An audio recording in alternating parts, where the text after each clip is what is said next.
ఆదికాండము 47వ అధ్యాయం.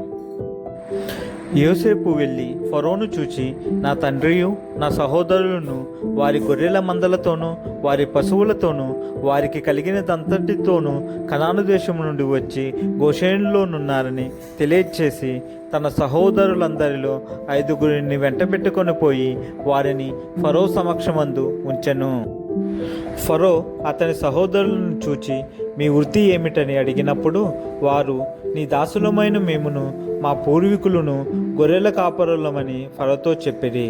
మరియు వారు, కనాను దేశమందు కరువు భారముగా ఉన్నందున నీ దాసులకు కలిగి ఉన్న మందలకు మేత లేదు గనుక ఈ దేశములో కొంతకాలముండుటకు వచ్చితిమి. కాబట్టి గోషేను దేశములో నీ దాసులు నివసింప సెలవిమ్మని ఫరోతో అనగా, ఫరో యోసేపును చూచి, నీ తండ్రియు నీ సహోదరులను నీ యొద్దకు వచ్చి ఉన్నారు. ఐగుప్తు దేశము నీ ఎదుట ఉన్నది. ఈ దేశములోని మంచి ప్రదేశమందు నీ తండ్రిని నీ సహోదరులను నివసింపచేయుము. గోషేను దేశములో వారు నివసింపవచ్చును. వారిలో ఎవరైనా ప్రజ్ఞగలవారిని నీకు తోచిన ఎడల నా మందల మీద వారిని అధిపతులుగా నియమించుమని చెప్పెను. మరియు యోసేపు తన తండ్రి అయిన యాకోబును లోపలికి తీసుకొని వచ్చి ఫరో సమక్షమందు అతన్ని నుంచగా యాకోబు ఫరోను దీవించెను. ఫరో, నీవు జీవించిన సంవత్సరములెన్ని అని యాకోబును అడిగినందుకు యాకోబు, నేను యాత్ర చేసిన సంవత్సరములు 130, నేను జీవించిన సంవత్సరములు కొంచెముగాను దుఃఖసహితమైనవిగా ఉన్నవి. అవి నా పితరుల యాత్ర చేసిన దినములలో వారు జీవించిన సంవత్సరములన్నీ కాలేదని ఫరోతో చెప్పి ఫరోను దీవించి ఫరో ఎదుట నుండి వెళ్ళిపోయాను. ఫరో ఆజ్ఞాపించినట్లు యోసేపు తన తండ్రిని తన సహోదరులను ఐగుప్తు దేశంలో నివసింపచేసి ఆ దేశంలో రామెసేసను మంచి ప్రదేశంలో వారికి స్వాస్థ్యమునిచ్చెను. మరియు యోసేపు తన తండ్రిని తన సహోదరులను తన తండ్రి కుటుంబపు వారినందరినీ వారి వారి పిల్లల లెక్క చొప్పున వారికి ఆహారం ఇచ్చి సంరక్షించెను. కరువు మిక్కిలి భారమైనందున ఆ దేశమందంతటను ఆహారము లేకపోయెను. కరువు వలన ఐగుప్తు దేశమును కనాను దేశమును క్షీణించెను. వచ్చిన వారికి ధాన్యం అమ్ముట వలన ఐగుప్తు దేశంలోను కనాను దేశంలోను దొరికిన ద్రవ్యమంతా యోసేపు సమకూర్చెను. ఆ ద్రవ్యమంతటిని యోసేపు ఫరో నగరులోనికి తెప్పించెను. ఐగుప్తు దేశమందును కనాను దేశమందును ద్రవ్యము వ్యయమైన తరువాత ఐగుప్తీయులందరూ యోసేపు నద్దకు వచ్చి, మాకు ఆహారము ఇప్పించుము, నీ సముఖమందు మేమేలా చావవలెను, ద్రవ్యము వ్యయమైనది కదా అనిరి.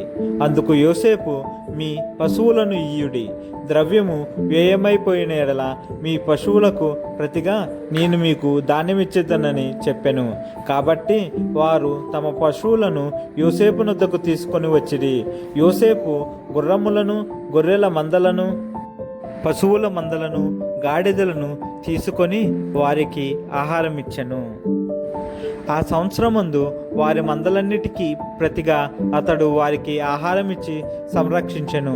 ఆ సంవత్సరము గతించిన తరువాత 2వ సంవత్సరమున వారు అతని యొద్దకు వచ్చి, ఇది మా ఏలిన వారికి మరుగు చేయము, ద్రవ్యము వ్యయమైపోయెను, పశువుల మందలను ఏలినవారి వశమాయెను.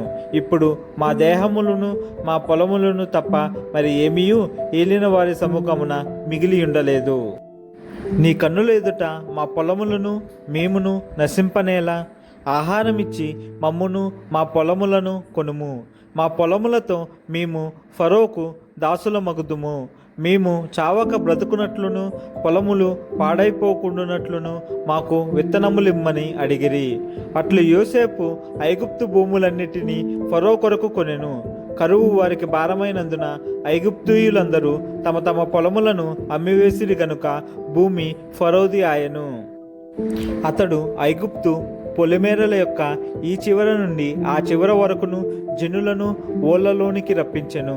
యాజకుల భూమి మాత్రమే అతడు కొనలేదు. యాజకులకు ఫరో బత్తెములు నియమించెను.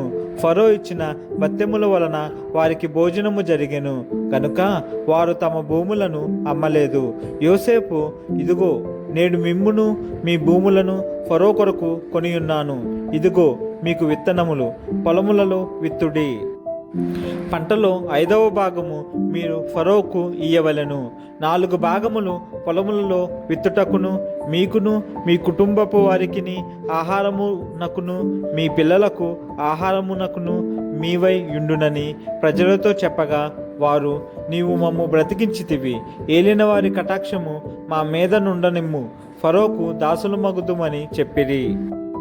అప్పుడు 5వ భాగము ఫరోదని నేటి వరకు యోసేపు ఐగుప్తు భూములను గూర్చి కట్టడ నియమించెను. యాజకుల భూములు మాత్రమే వినాయింపబడెను, అవి ఫరోవి కావు. ఇశ్రాయేలీయులు ఐగుప్తు దేశమందలి గోషేను ప్రదేశంలో నివసించిరి. అందులో వారు ఆస్తి సంపాదించుకొని సంతానాభివృద్ధి పొంది మిగులు విస్తరించిరి.